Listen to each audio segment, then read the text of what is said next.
Bonjour, c'est chers frères et sœurs en Christ. J'espère que vous allez bien par la grâce de Dieu. Aujourd'hui, c'est à l'Église catholique romaine l'instant du troisième scrutin, c'est-à-dire la troisième élection pour ceux qui sont appelés à être baptisés en âge adulte. Et ce sera le terme aujourd'hui. Alors je profite de cet instant pour vous parler du baptême. Qu'est-ce que le baptême? Que signifie le baptême? Le baptême signifie être immergé, être plongé dans de l'eau. On commence à parler du baptême dans le Nouveau Testament avec la venue de Jean le Baptiste. Nous verrons cela sur Marc chapitre 1 verset 4. Jean le Baptiste baptise ses frères dans l'eau du Jourdain. Il les plonge, il les immerge entièrement dans de l'eau. Et son baptême, c'est le baptême de repentance. Repentez-vous, disait-il, car le royaume des cieux est tout proche. Alors, ce royaume des cieux qui est tout proche, c'est qui? C'est Jésus. Lorsque Jésus arrive, il se fait aussi baptiser par Jean le Baptiste. Et le baptême de Jésus est différent de celui de Jean le Baptiste parce que Jésus baptise de l'eau comme Jean le Baptiste, mais du feu et de l'esprit. Nous verrons cela sur le passage de Matthieu au chapitre 3 verset 11. Et il y a beaucoup de bienfaits que le baptême de Jésus nous apporte. Le baptême de Jésus nous apporte le courage. Le baptême de Jésus nous apporte la force. Le baptême de Jésus nous apporte la vie. Le baptême de Jésus nous apporte la victoire. Le baptême de Jésus nous ouvre les portes aux 7 dons de l'Esprit Saint. Le baptême de Jésus nous libère, nous délivre et nous guérit. Le Christ demande à ses disciples, dans Matthieu chapitre 28, verset 19, il leur dit: allez dans toutes les nations, faites-en des disciples, baptisez-les au nom du Père, du Fils et du Saint-Esprit. Ça suppose que Jésus demande de baptiser tout le monde. Il n'a pas dit baptiser les adultes seulement. Il a dit baptisez-les. Vous me direz certainement, pour être disciple, il faut être à l'âge de la raison. Mais chez nous, à l'Église catholique romaine, si tes parents ont cru en Jésus et sont disciples de Jésus, toi aussi, étant bébé, tu peux être baptisé. Même si tu n'es pas à l'âge de la raison, tu peux être baptisé. Ça, c'est notre foi. C'est notre foi et ça émane de la théologie. Et dans Marc chapitre 16, verset 16, le Seigneur dit que celui qui croira en moi sera baptisé, sera sauvé. Celui qui ne croira pas sera condamné. Alors, il faut croire que Jésus est Dieu. Il faut croire que Jésus est le Fils de Dieu et il est lui-même Dieu. Il faut croire que le royaume des cieux dont parlait Jean le Baptiste, c'est Jésus. Et Jésus commence son ministère par le baptême. C'est dire que le baptême est précieux, capital pour tout chrétien.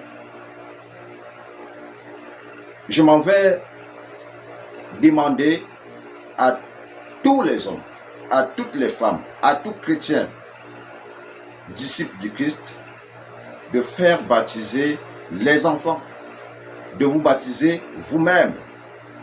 Parce que comme vous l'avez entendu, dans Marc chapitre 16, verset 16, le Seigneur dit que quiconque croit en lui et se fait baptiser sera sauvé.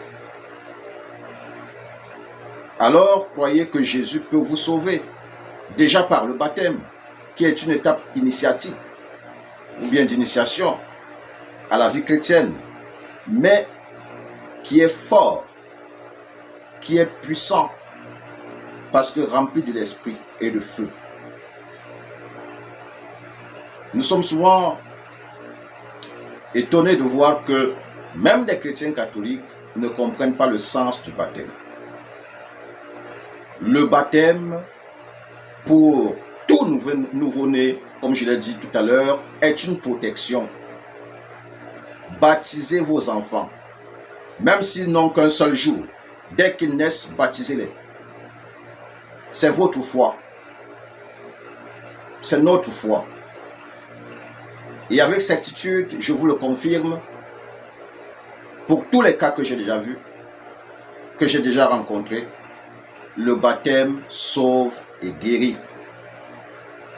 Il y en a qui parfois sont dans le coma, juste parce qu'ils ont reçu le baptême. Ces enfants, ces bébés, ces adultes se relèvent. Le baptême sauve et guérit. N'allez donc plus partout avec vos enfants alors que vous êtes chrétiens. On nous retrouve tout le temps chez les marabouts et autres. Parce que nous cherchons des solutions pour nos enfants. Avez-vous d'abord baptisé cet enfant? Oui ou non? Si cet enfant est baptisé, tant mieux. Maintenant, il faut l'amener dans le sens de la prière, des exorcismes, des intercessions, des prières personnelles, les neuvaines. À l'Église catholique romaine, nous avons une pléthore de prières. Ce ne sont pas les prières qui manquent pour sauver les enfants. Ce ne sont pas les prières qui manquent pour sauver les adultes qui sont dans le coma. Ce ne sont pas des prières qui manquent. Le baptême sauve à coup sûr. Vous me direz certainement que vous avez d'autres exemples où on a baptisé un enfant, on a baptisé une personne adulte, mais la personne en est décédée. Je vais vous apprendre ce jour qu'il y a deux façons de guérir.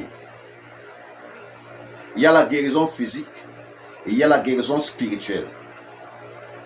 Si votre enfant n'est pas guéri ou bien si votre personne, un homme que vous avez baptisé, n'a pas trouvé la guérison physique, certainement il a trouvé la guérison spirituelle, c'est-à-dire il a été sauvé. Il a été sauvé du péché. Il a été sauvé parce que le Seigneur va à coup sûr l'accueillir. Puisque ces paroles qu'il a dites sont inscrites de génération en génération sur le texte, sur la Bible, dans la Bible, et ce dans Marc chapitre 16, verset 16. Quiconque croira en moi et qui se fera baptiser, celui-là sera sauvé. Et quiconque ne croira pas en moi sera condamné. Baptisez donc, faites-vous baptiser et baptiser. Quand je dis et baptiser, ça veut dire que ce n'est pas seulement le prêtre qui doit baptiser. Je vais peut-être vous étonner. Tout le monde, notamment si vous êtes baptisé, vous avez le droit de baptiser. Mais à quelles conditions? Il faudrait que la personne que vous baptisez soit malade, extrêmement malade, pour que vous le baptisiez au nom du Père, du Fils et du Saint-Esprit. Il faudrait que cette personne soit, par exemple, dans le coma ou en agonie.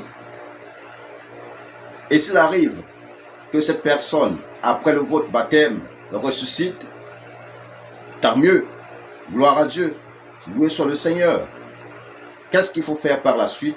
Rapprochez-vous d'une paroisse, allez rencontrer votre curé, le curé de votre paroisse, et dites-lui, mon enfant, mon frère, ma soeur était dans la maladie, extrêmement malade, je ne pourrais pas venir vous chercher à l'immédiat, et je l'ai baptisé au nom du Père, du Fils et du Saint-Esprit. Certainement, il était minuit, on ne pouvait pas venir chercher le prêtre. Certainement, c'était aux heures indues, et on ne pouvait pas venir prendre un prêtre pour le baptême.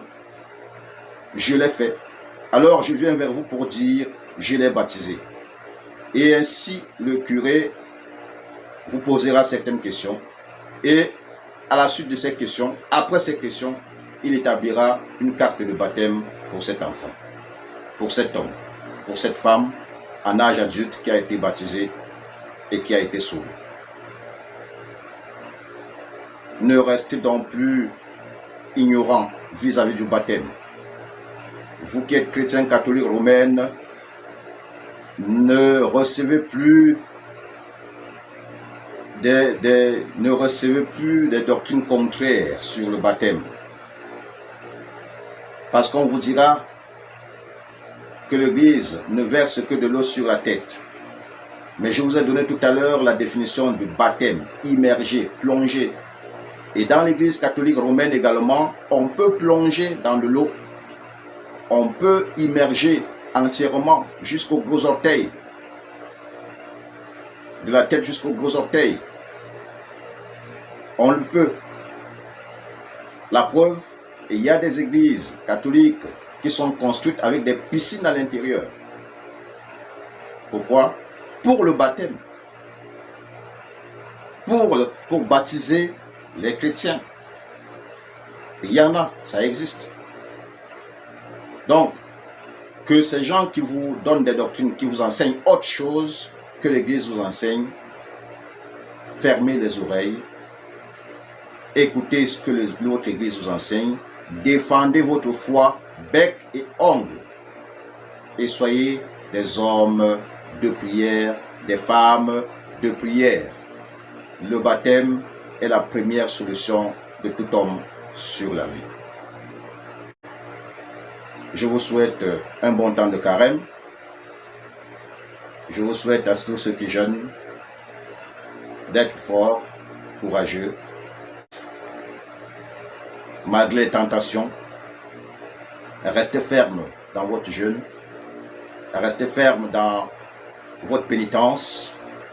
Et n'oubliez pas de faire de l'aumône aussi. Bon temps de carême à vous et bon dimanche.